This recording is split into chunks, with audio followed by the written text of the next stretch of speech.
SpaceX private Polaris astronaut sees a perfect world as he steps into space. As part of the Polaris mission, astronauts Jared Isaacman and SpaceX's Anna Manon completed the first commercial spacewalk in spaceflight history earlier today.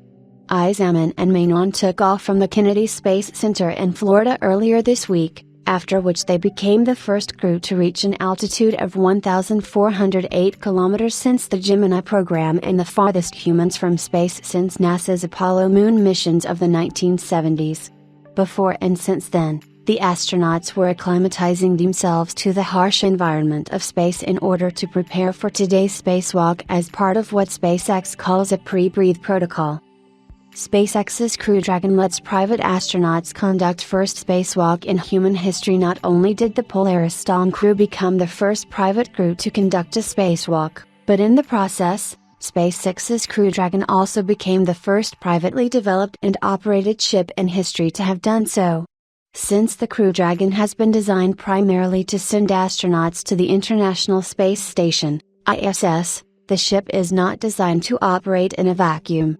This means that if its forward hatch is opened, then the interior of the capsule becomes fully depressurized. For the crew, this means that they cannot simply open their spacecraft's forward hatch, the door on the top that in standard conditions lets astronauts board the ISS. Instead, they have to gradually acclimatize themselves to the vacuum of space.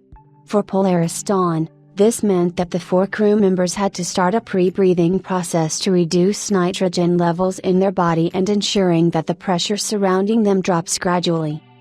At around 6:13 a.m. Eastern Time and roughly half an hour before the hatch opened, the spacewalk, also called an extravehicular activity, EVA, officially started.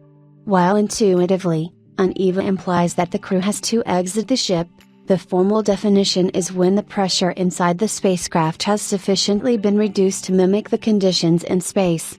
This meant that while Isaacman and Gillis, who trained SpaceX's private astronauts, were the 2 astronauts who ventured outside the Crew Dragon, all 4 astronauts, in effect, participated in the EVA. The hatch that saw the crew venture outside the spacecraft was different than the one NASA astronauts typically use for their ISS missions. Due to its profile, SpaceX made several upgrades to the Crew Dragon.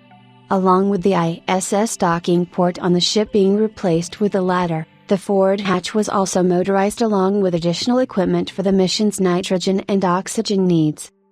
At roughly 6:44 a.m. Isaacman started to open the forward hatch. The hatch was finally opened at around 6:50 a.m. Eastern Time, which was followed by loud cheers from observers at SpaceX's headquarters.